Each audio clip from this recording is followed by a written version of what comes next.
Masibulise sibotise babukeli kwindawo ngendawo kumakhaya ngamakhaya siza kuwe ke ngenjongo zokuba sixhobise ngako konke okuqhubekayo apha ekhaya naphesheya kwamalandle. Ewe kaloku abaqulunqi bethu babhinqa omfutshane uqinisekisa ukuba akukho nokuncinci esikushiya ngaphandle. Ngoko kwehlala nathi phaa ku-SABC Plus walala wasala wavuka waqhamla. Ewe kaloku si-Ekhaya Jikelele siza kuwe ngqo kumagumbi ethu osasazo apha Auckland Park. Ndiyathemba into yokubana nalapho ukhona mbukeli wonwabile kuba sesifike sagaleleka. Ndimlo ke ukholosa kalubisi uMadlo ngothi iWednesday namhlanje YCW kuba nomcrashayo. Yo,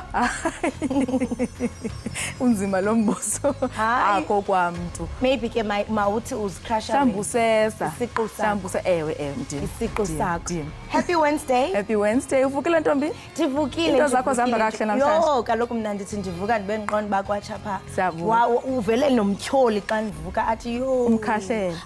Xa unyathela phansi. Hayi nayo ivele nje izinto zakho ziyavakala. Masivakale makholi ndim ke uNadia Dambuza njengonondaba sikombambo zifuba zihlala into nangoku ke sithi masingadlibazisi sivele singqale kusingaye nanga ke amanqaku ongawalindela i-IEC iphehlelele iphulo lokubhalisela uvoto isalga exhobiso masipala entshona koloni ukanti amapolisa aseThekwini aphanda ityala lokuzithathela umthetho ezandleni njengesiqhelo sinazo ezemidlalo imo yezulu dibala ntoni na wena hlala nathi kuninzi kaloku okuzayo kodwa kwangoku masijonge zihamba phambili.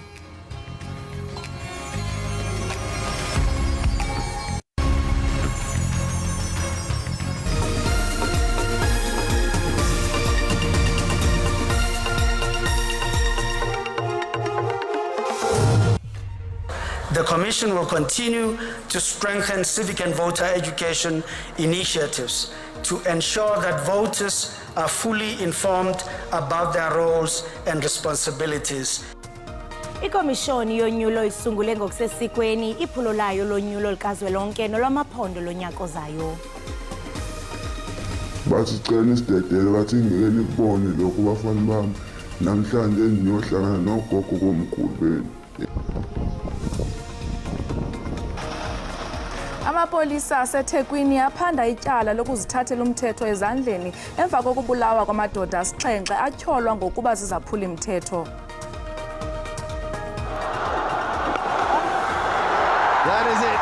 In the simplest of fashions, the great entertainer goes to another 100 in this World Cup, the 2023 World Cup, who could yet belong to South Africa.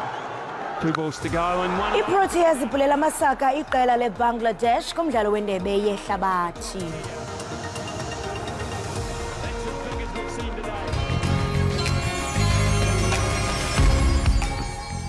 Hallelujah linamandla kamali kaJesu. Sanibonani babukele emakhaya igama lami uSibubhana the gospel dude ngila Ekhaya Jikelele. Keep watching Ekhaya Jikelele siniphathele kumnandi umdlalo neindaba na yonke into oyithandayo.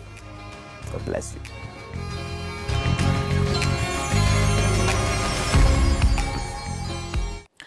Abavoti abaselungelweni lokuvota abayi-26 million abakuluhlu lwabavoti bayabongozwa ukuba bavote kunyaka ozayo babhalise abo bangekho kuluhlu lwabavoti.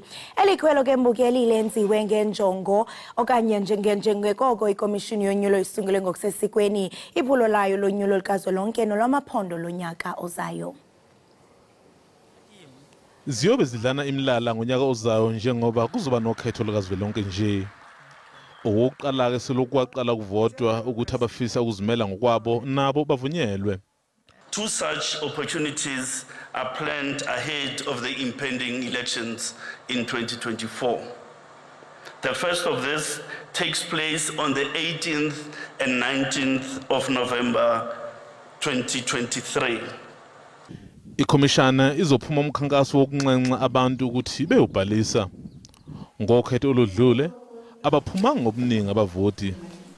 From now henceforth, the Commission will continue to strengthen civic and voter education initiatives to ensure that voters are fully informed about their roles and responsibilities.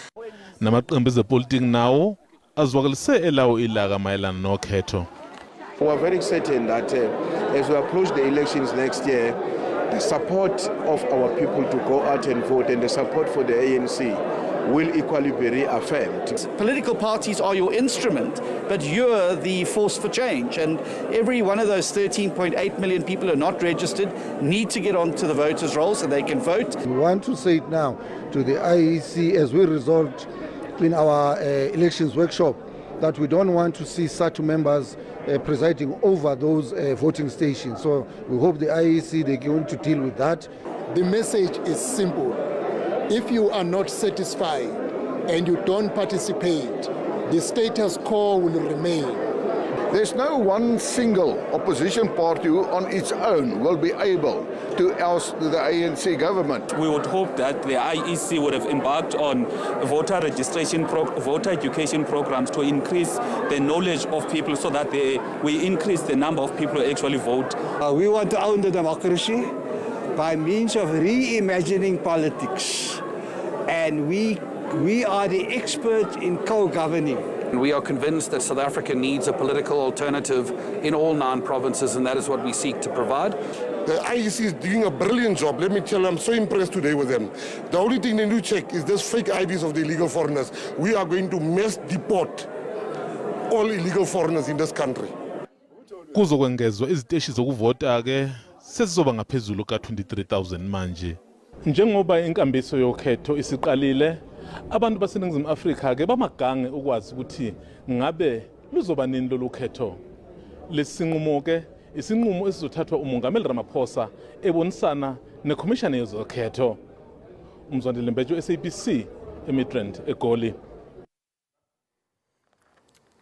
Amapolisa aseThekwini aphanda ityala lokuzithathela umthetho ezandleni emva kokubulawa kwamadoda asixhenxe atyholwa ngokuba zizaphula imithetho. La madoda adutyulela iqela labahlali kwaMashu kutshanje. Lona oneminyaka engu-20 ongeke lidalulwe igama lakhe uthi usabela impilo. Utshele ithimba le-SABC ukuthi ulala ngaphansi kwebhloho lesitimela kuMalandela Road kwaMashu. Uthi ubone abantu bephethe izibhamu bekhanyise namathoshi.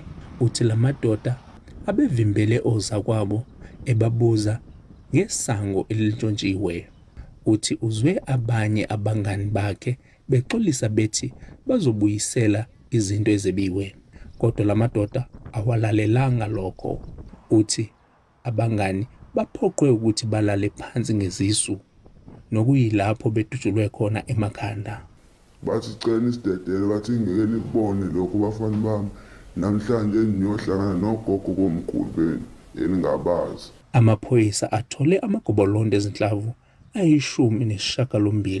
All 7 deceased were found lying next to a pillar of the railway bridge and in a straight line with gunshot wounds to the head. At this stage, the motive is suspected to be vigilantism. The case docket has been allocated to detectives from the Provincial Organised Crime Unit, and we are confident that they will be able to make a breakthrough in this matter. Umholi wohlaka lomphakathi olusebenzisana namaphoyisa luthi luyakwazi ukukhathazeka komphakathi ngobugebengu, kodwa lunxuse izakhamizi ukuthi zingazijeziseli abantu abasolwa ngokwenza amacala.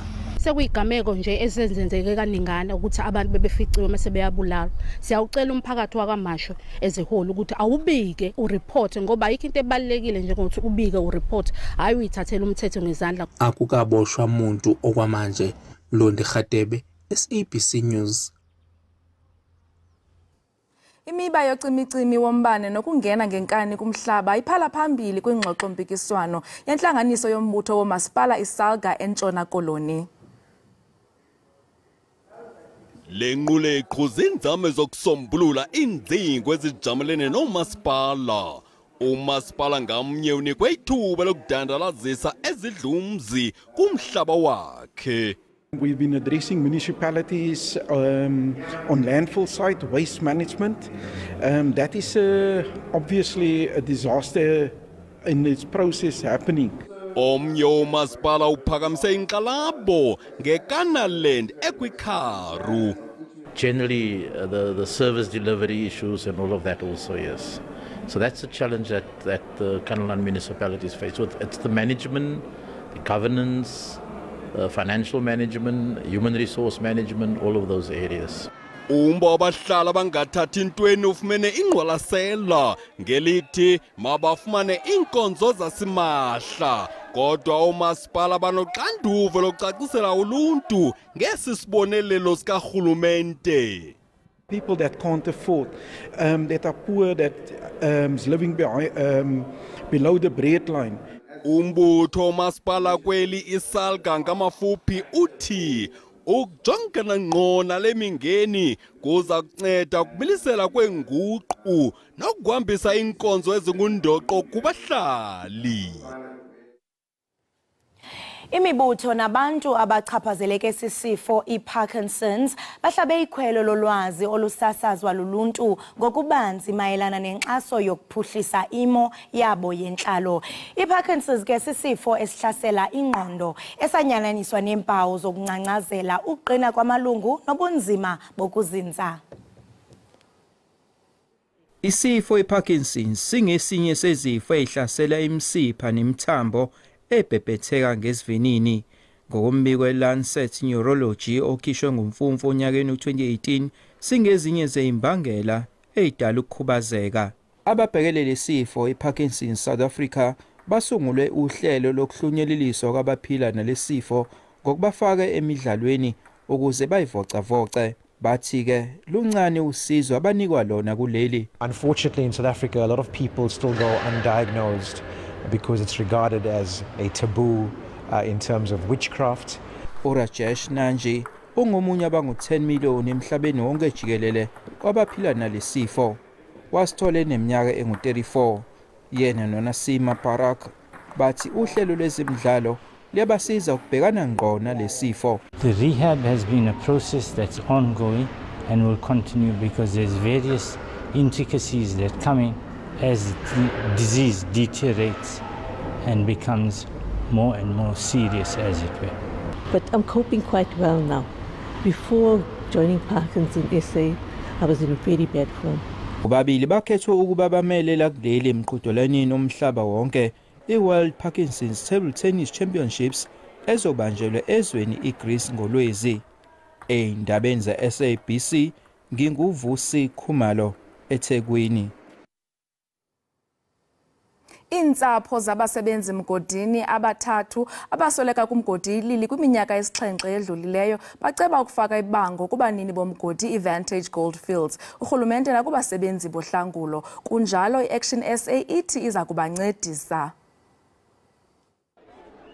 Emathunjini omhlaba kulapho uPriti Nkambule uYvonne Nisi noSolomon Nyarenda bagqumeleleka khona ngesaquphe sokuthi uholokohlo komgodi kwiminyaka yesixhenxe eyadlulayo kwaba kanti kukuthi shwaka kwabo necontainer yentsimbi ababekuyo kunanamhla kusajongwe enkalweni yokufumaneka kwaloo container. We commit to even assist the family to using the court judgment on Thursday to ensure that we can with immediate effect institute civil claims against anyone pointed out in the judgment on Friday. Uphando lwentlekele yalomgodi lubekela ubala ukuba kwaba kukusilela kukarhulumente ukuqala ukwembiwa kwemigodi ngokungekho mthethweni okwabangela ukudilika kuquka nokungathabathi uxanduva kweVantage Goldfields ukwenza uvavanyo olufanelekileyo phantsi kwesihlomelo sempilo nokhuseleko kumgaqo siseko. Ngithi mina njalo lokuloku besisekhona kuloku ngithi mina angikhululeki bengitokhululeka nangabe le ndoda bayithathe bayivalele. Unyana kaYvonne Nisi wayeniminyaka eli-11 ngonyaka wokubhubha kukamama wakhe xa kungoku uneminyaka eli-18 usamokamokana nentlungu yentlekele yamthathela umzali. Lesimo lesifana nalesi angikhoni ukusamkela because kubuhlungu kimi nangilala everyday ngihlala ngicabanga mama ngithi buto ukuthi mama ukuphi kwendakalanga mama la khona khona. Ezintsapho zintathu zityikitye isivumelwano sokunikezela amandla obulungisa kwi-Action SA ukuhlahla indlela yokumangalela. Nangona kukho izityholo zocalucalulo ezityabe kwa umdlalo wamabhokobhoko uBongi Mbonambi, iBox ke zizimisele kwaye ziyaqinisekisa ukuba azinakuchaphazela okanye ziphazamisa amalungiselelo azo okuya kumdlalo wokugqibela neNew Zealand kule mpelaveki sijonge kuyo. Now listen, he's definitely one of our leaders in our group as well, and a great guy, great family man. I know his kids. I mean, my kids always look after his kids when they come to the hotel. So he's a very, very humble guy, down to earth, very hard worker, and like almost all the other players, which they should be if they want to play for the Springboks. It's been a fantastic journey for me. It's been brilliant being part of the squad. I think, to be honest, it's one of the best groups of lads I've ever had the pleasure of playing with, working with, and knowing. From players to staff to analysts to medical team to coaches, they're all just great people. Yeah, I think what we can control is to start the game with really good intensity, and of course I think what will help that is also preparation in the week. So training today has started on a really good note. There's of course also a lot of analysis being done on New Zealand, and a lot of learnings from the first match in the Rugby Championship, and then what worked in the last match against them. Umdlali wasesiswini webanyana banyana uKholo Sabiyana uthi ukudlala kwimidlalo yeOlimpiki kuphela kwento engekhoyo kwisizukulwana sangoku sabadlali. Eliqela lise-Democratic Republic of Congo kumdlalo wanamhlanje uzikubekela indawo kwi-2024 ye-CAF Women's Olympics eKinshasa. Ibanyana banyana itawudlala lo mdlalo neCongo DRC nonobingena abadlali bamcoka likufaka ikhazi captain Refulojane Bambanani Mbane kanye nasibulele holweni nonobadlali bangakapheleli kepha laba labakhona bathi batawenda kahle. I think on its own it's a big motivation given the fact that we didn't qualify for the last one. It was very sad for us and most people that were there the last time are here now, and I think for everyone it's a box that we need to tick. Lena imidlalo yokuqala ebalekile kusukela ibanyana banyana yagcina ukudlala indebe yemhlaba kulomnyaka losetulu. We've come in before in a very short period of time, traveled and played. I think a lot of the players know each other from playing with and against each other. It's just fine-tuning a few things, and making sure that we start really well. It's an away leg. Lo mdlalo utawudlala eKinshasa kanti badlali batawubukana emazinga lasetulu ekushisa nesimo lesingekho sihle senkundla. I think it might be an advantage given the fact that sometimes in South Africa in the league we don't have good playing fields, but playing on turf I think it might be good, except the fact that it's hot and we have to adapt to the weather. But some of us train in the heat, so I think we'll be fine. Loko mahlukana German soposinwe mulabanye bebadlali bangeke babe ingcenyele licembu nabadlali batawuba kumlendo wesibili lotawudlala eOrlando Stadium ngoMsombuluko lotako.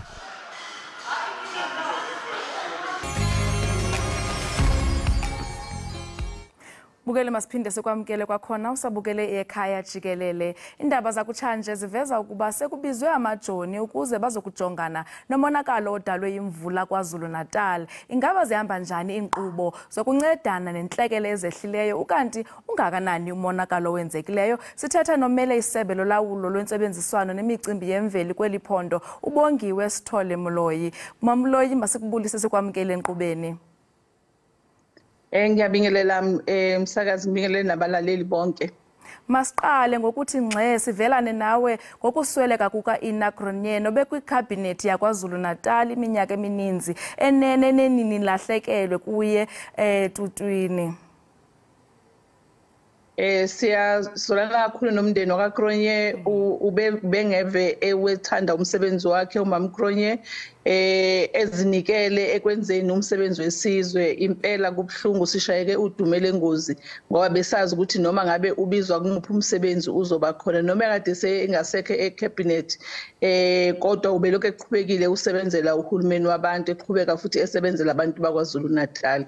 Sithi ke nxa kumndeni wonke wakaKronye siyazi ukuthi kubhlungu kakhulu nakubona njengomndeni kodwa ke phinde sikhalela isizwe ngoba silahlekelwe umuntu obewuthanda izwe lakhe ethanda kulisebenzela izwe lakhe kubhlungu kakhulu kuthina nangileli isikhathi sikusona ngesikhathi senhlekelele bese siphinde sizwa ke ukudlula kwamama uCronje kusenza lokho sibe buthaka ukuthi awunkosi ubengelinde mhlambe kancane sikwazi ukuthi sibe nesesimeni sokuthi sikhale simkhalele kahle nathi.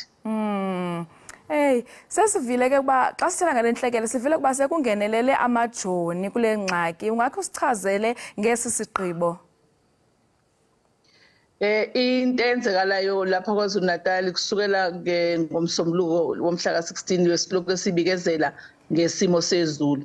Into esiyenzekile-ke ukuba ngendlela umonakalo oyiyona uNdunankulu kuze wacela ukuthi amajoni angenelele ngoba khona intambo ezogesi ezivunje emgaqweni kunezihlahla kunindlela ezinye ezivalekile siceleke ukuthi ke nala kungene khona amanzi kakhulu akwazi ukuvula indlela amanzi adlule angahlali emzini yabantu konke lokho ke uNdunankulu uyacela amajoni ukuthi azosibambisa kubona ngoba banabo abantu abakwazi ke abangonjiniyela abangasibhekelela ukuthi lesi sixobo sikagesi asizumshokha umuntu uma elok esithinda okubhlungu kakhulu ke kade sihambela lapha eMtuba kumasipala wakhona endaweni yakhona sibona inhlekelele ekhona sibe besazi ukuthi sinabantu abayisithupha kuphela abadlulile emhlabeni sithe silala ke izolo sasithola sesinabantu abawu8 kukhona enquthu oyedwa ongezelekile ngokuthi ashawe ngumbani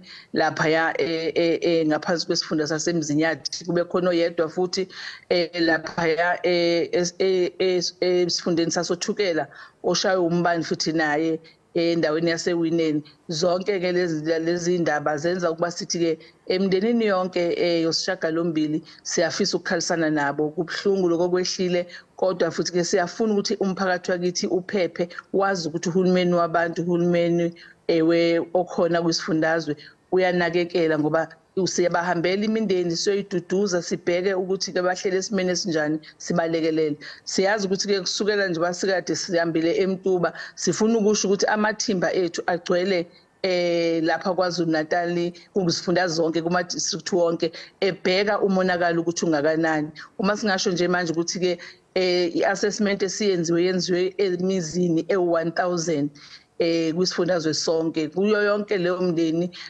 kulezo zindlu ezibhekiwe abantu abawu4000 abathintekile bese kuthi ke lapho ke izindlu ezilimele khona ezilimele zaphela nyaka khona ezilimele mhlambe kusuka uphahla lwendlu mhlambe kusuka ingxenye ethile yesakhiwo sendlu konke lokho ke kuyizinto esihlangabezana nazo akuphelanga lapho ukuthi sibheke amakhaya kuphela kanjalo lesi kukhahlamezeke ngisho izikole isifundazwe nje okwamanje izikole sazitholile nesibambisene nomnyango wezemfundo sufu awu42 izikole ezilimele ezodinga ukuthi zilungise ngokuphuthuma kanti okubhlungu kakhulu ukuthi lapha esifundeni kwi-district yaseMkhanya kude izikole ezithintekile zu34 kusho ukuthi kumonakalo mkhulu othinteke lapha endaweni yaseMkhanya kude njengoba sazi ke nama-farmers nawo akhona athintekile ngoba mangabe kuneyimvula imvula zilima emasimini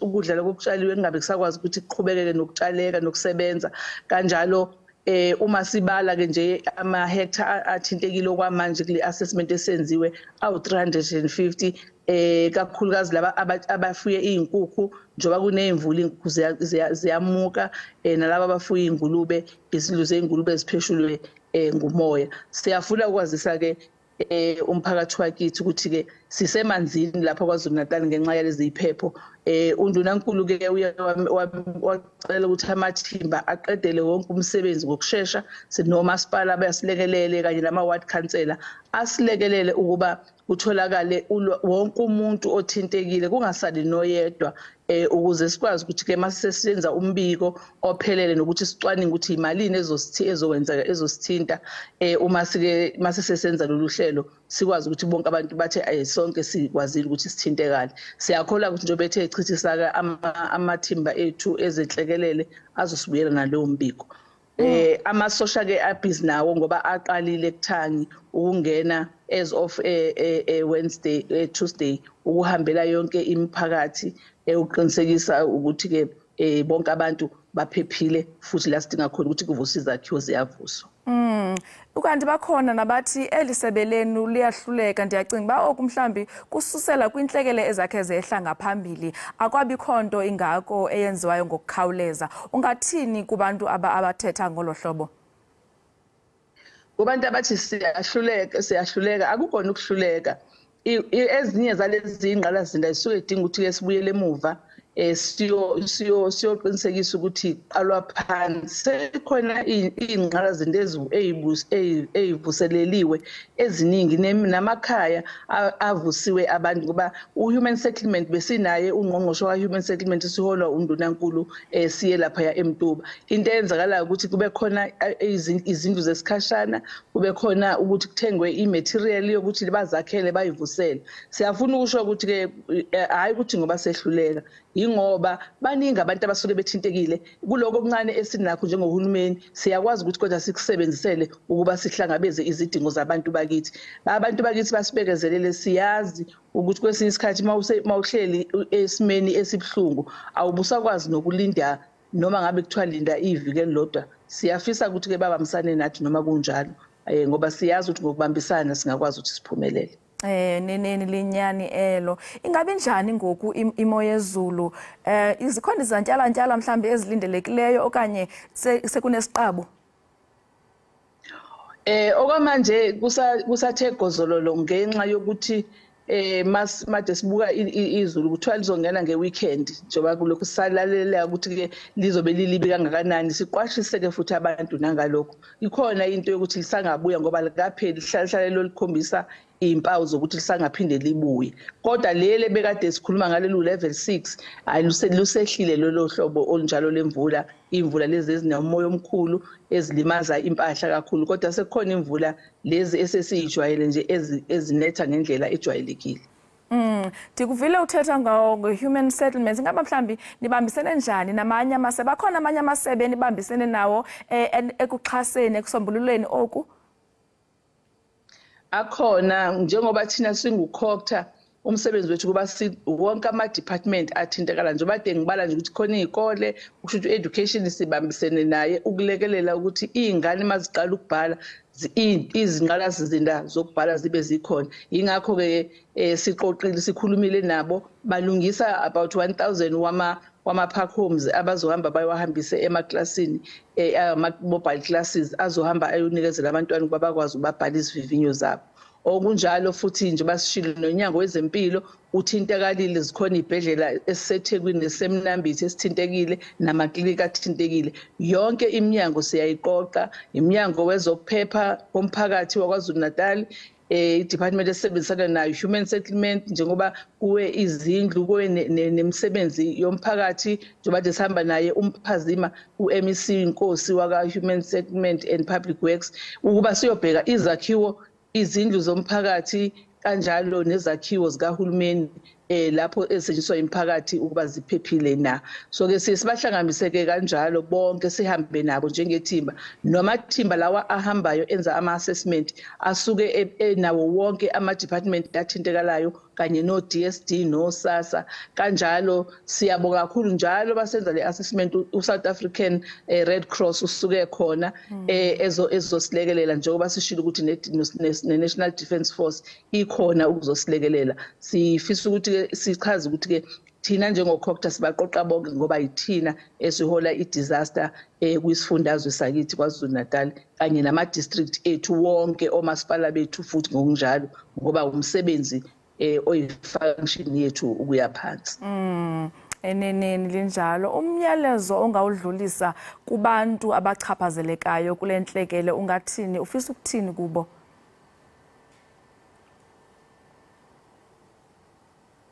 Ngifisa ukuthi baphephise siyazi ukuthi kubhlungu isimo ababhekene naso njengoba kwakushiwo ukuthi kuyoba khona njengoba kukhona ukuguquguquka kwesimo sezulu lokho kuzosithinta kulimaze nempahla zethu kube khona nemphefumulo ephumayo. Sifuna abaphephe njalo masenza izimemezelo balalele kakhulu bese bethatha ke indlela yokuthi baphephe uma sithi imvula izoba nkulu bafuna indlela yokuthi baqoqe izinto abangakwazi ukuyiqoqa baphephe kuleyo ndawo esisuke simemezele kuyona ngoba siyesimemezele njalo sithi ke kumphakathi wakithi siyazwelana kakhulu nawo ngalesi sikhathi abakusona sizobambisana nawo njengohulumeni okwaZulu Natal sihola undunankulu wethu uMadube Ncube okunguyena ohamba phambi kwethu njenganendunankulu wethu siyazi ukuthi ke ngeke safinyelela kuona wonke umuntu njengokufisa kwakhe kodwa siyafisa ukuthi umphakathi njengoba sibambisene nawo yingakho izinhlekelele zokuhamba kwabantu emhlabeni zingezinkulu kakhulu ngoba imiphakathi yethu iye yabamba iqhaza futhi nayo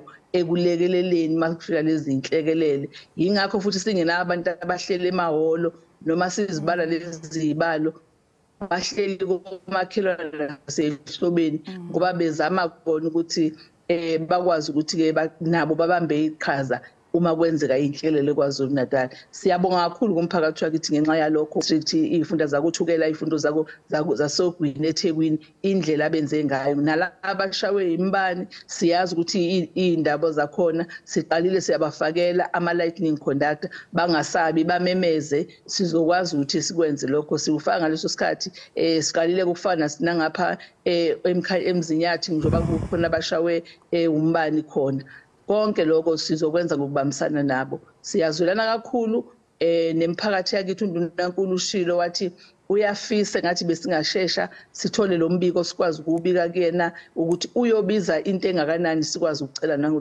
neminyango yethu yakazwelonke ukuba isilekelele kulesi sigaba siyakholwa ukuthi ngokubambisana sizokwazi ukuthi silekelelane akukho esingalusho sithi dudu kubona akwehlanga ngehlanga kulabo abashiwe izihlobo zabo kulabo basezibhedlela nalabo abalimalile ngenxa yalezi iphepho siphephisani nilulame uNkulunkulu aniduduze anibusise Masipulele Mamloyi siyathemba banizawusebenzisana kakuhle ekukhawuleleni nokusebenzisana nabahlali ukuze lonke lento ikhawuleze idlule Masipulele nangexesha lakho ukuthi uvuke ube nathi ngalentsasa inkosi kakhulu Enkosi kakhulu umsakazini kuwena kanjalo nohlelo lakho ukuba nisiphe ithuba njengekwaZulu Natal sithi njengekwaZulu Natal siyabambisana akukho noyedwa somshiya ngemuva Enkosi Lowo ke mbukeli bungomele isebelo lawulo lwensebenziswano nemicimbi yemveli eza kubongoza ukubambisana nokuba nethemba okwangoku ke masithi qha sithathe isimo sezulu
Masiphinde sibhodise mbukeli usabukele Ekhaya Jikelele iklasi yebanga leshumi ka-2023 kulindeleke ukuba iqale imviwo zokuphela konyaka kwiveki ezayo ngoMvulo umhla wamashumi amathathu kweyeDwarha bamalunga ne-921,000 abafundi ababhalisele ukubhala iimviwo zabo ze-National Senior Certificate kumaziko okubhala iimviwo zematriki angaphezu kwama-6,000 kwilizwe liphela. Nangona kukho imiqobo efana nocimicimi wombane, iqumrhu eliqinisekisa umgangatho weemviwo zematriki uMalusi uthi wanelisekile ngamalungiselelo esebe lemfundo esiseko kunciphisa nakuphi na ukuphazamiseka nokulibaziseka okunokwenzeka ngethuba lweemviwo. Ngoku masamkele isithethi sesebe lemfundo esiseko uEkhaya Mhlanga eza kuba nathi kuZoom. Uza kuthetha nathi ekusixhobiseni nasekuqinisekiseni malunga nokulungela kwesebe lakhe iimviwo zebanga le-10 zalo nyaka. Ekhaya, masikubulise enkqubeni, sikwamkele. Mandibulise kwena msasazi nababukeli be-SABC TV. Enkosi kakhulu. Umbuzo oqala nguwo ke ocacileyo. Ingabe isebe lakho lizilungele kusini na iimviwo zemetriki zalo nyaka? Sokulungele yonke into ihlalisekile. Siyazi ukuthi kusele nje izinsuku ezinhlanu i-examinations ingakaqali. Uma sekunjalo kusho ukuthi yonke into ikulungele, sidinde nje ukuthi isikhathi sifike nabo futhi abafundi bafike bazobhala. Kodwa-ke zonke izinto ekufanele sizilungise thina sizilungisile. Siyathemba futhi ukuthi yonke into izohamba ngendlela. Ingaba mhlawumbi nikhe naqhagamshelana nesebe lezombane kuba kaloku siyayazi sinale ngxaki kacimicimi echaphazelekayo ukuze kaloku kuncitshiswe ifuthe le-load shedding, abafundi bakwazi ukufikelela, bakwazi ufunda incwadi zabo?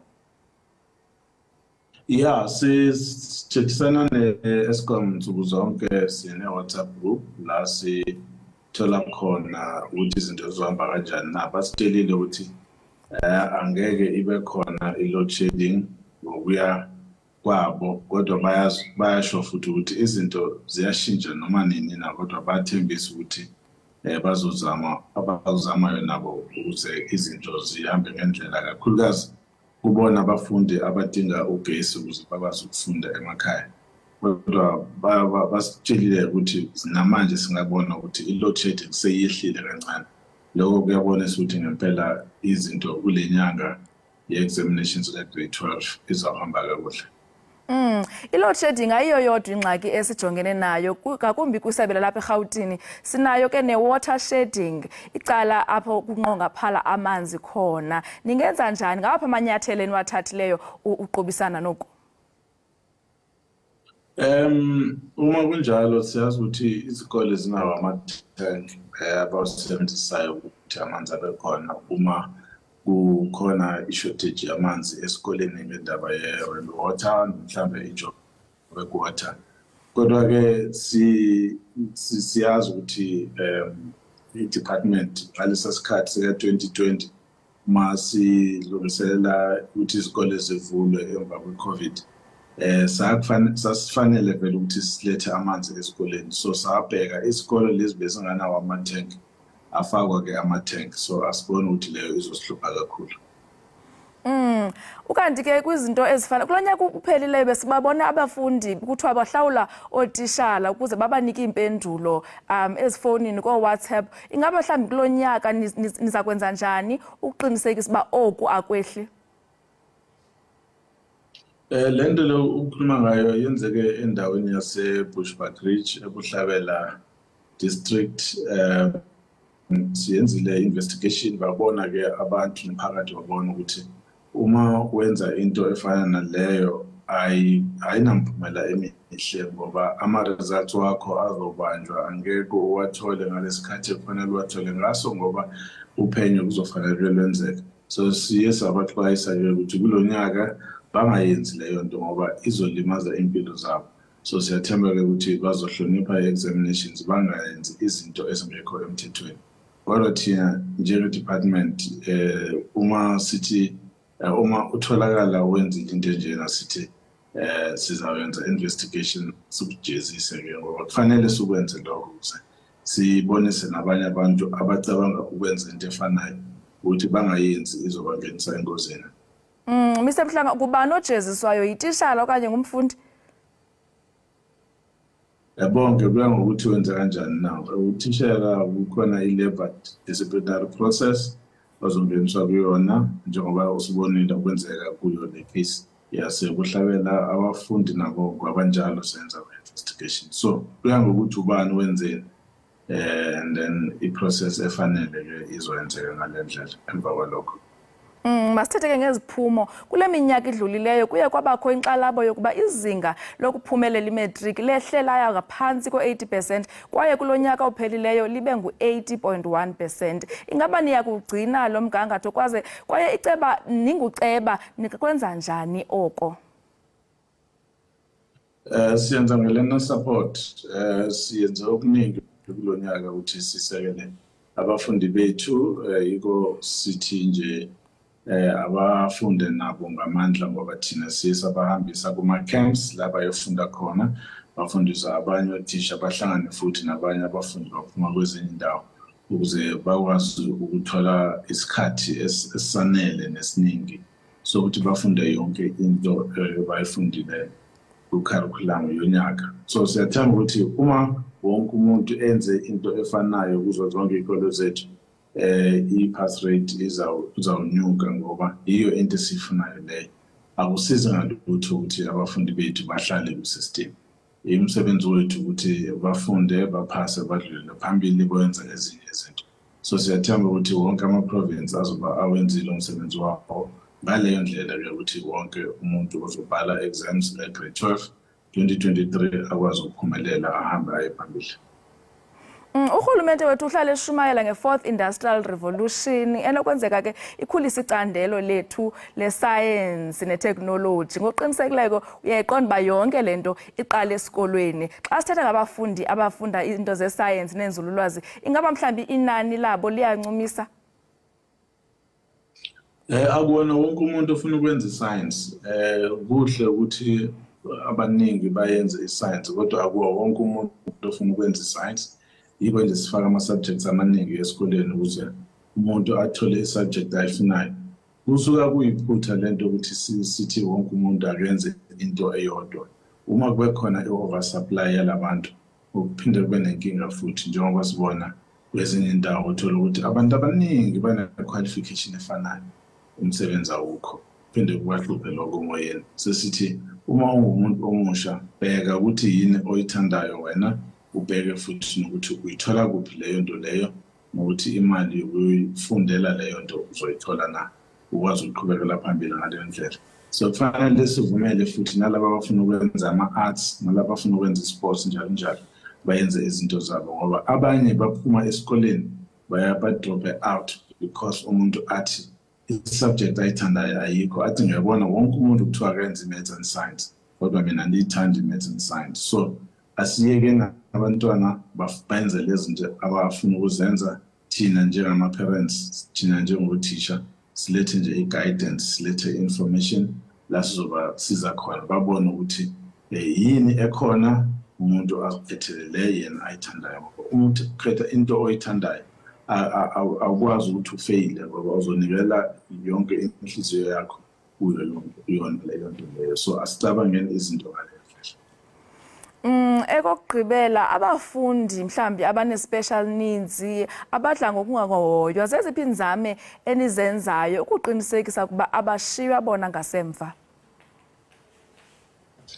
Kuningi esikwenzayo uzakhumbula ukuthi i-South African Sign Language iyenziwe i-official language yala eSouth Africa. Lokho kuyasijabulisa ngoba kuyasho ukuthi uma sekufanele senze izinto zokubasiza laba abakhubazekile bazokwazi ukusizakala ngoba le language seyi-official. Into nje leyo enye yezinye izinto esizenzayo ukuze sibasize. I-braille material ikhona siyayenza othisha bema-special needs bakhona siyabatraina nabo njalo njalo. Siphinde sisebenzisane futhi ne-Disability SA, uDeaf SA, bonke laba abakwaziyo ukuthi kwenzakalani kuleyo sector ye-disability then bayakwazi ukusiza ngokusibonisa ukuthi kuphi kufanele sikwenze. Esikoleni siyabasiza ngokuletha ne-equipment efanele le ezobasiza ukuthi nabo baphase.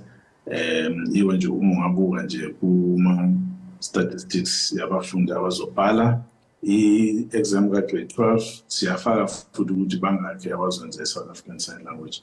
Leyo nto leyo sizenzela ukuthi kungabi khona osalayo wonke umuntu athole into kufanele ayithole ukuze naye akwazi uthola ithuba lokuqhubekela phambili nempilo yakhe. Elijah, masipulele ngexesha lakho, siyathemba imviwo zikaMatric zizawuhamba ngendlela. Enkosi kakhulu. Ngiyabonga nami. Enkosi. Esoke mbukeli ibisisithethi sesebe lemfundo usisiseko uElijah Mhlanga ethetha nathi malunga nokulungela kwesebe lakhe kuqalisa imviwo zebanga le-10 zika-2023 kwiveki ezayo ngoMvulo. Okwangoku masithi tsi evenkileni, siyabuya kungekudala.